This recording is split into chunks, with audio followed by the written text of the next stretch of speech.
La France compte aujourd'hui près de 10 millions de personnes handicapées et l'Europe 80 millions. Pour vivre dans les meilleures conditions possibles, ces personnes ont besoin d'être accompagnées.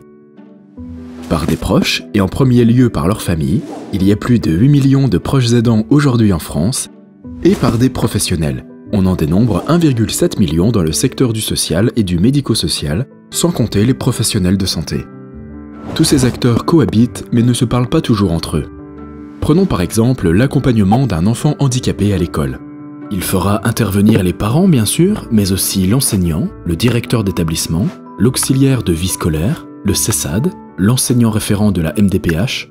Savoir coopérer et se coordonner, c'est tout l'enjeu aujourd'hui de l'accompagnement des personnes handicapées et des personnes fragiles.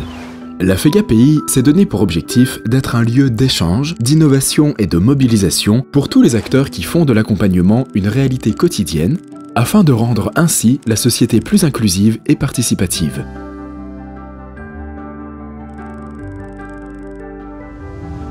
L'engagement de la FEGAPI s'exprime à travers plusieurs convictions.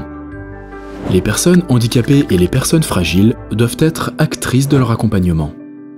Les métiers de l'accompagnement sont des métiers experts. Ils doivent être adaptés, qualifiés, évolutifs, reconnus et attractifs. Les proches aidants sont des acteurs à part entière de l'accompagnement, dont le rôle et le statut doivent être reconnus. L'association gestionnaire d'établissements et de services pour les personnes handicapées et les personnes fragiles est un lieu d'innovation sociale et de maillage territorial. Fort de ces convictions, à nous maintenant d'aller de l'avant. Découvrez le projet stratégique de la FEGAPI pour 2014-2020 sur www.fegapi.fr. La FEGAPI, les forces du handicap.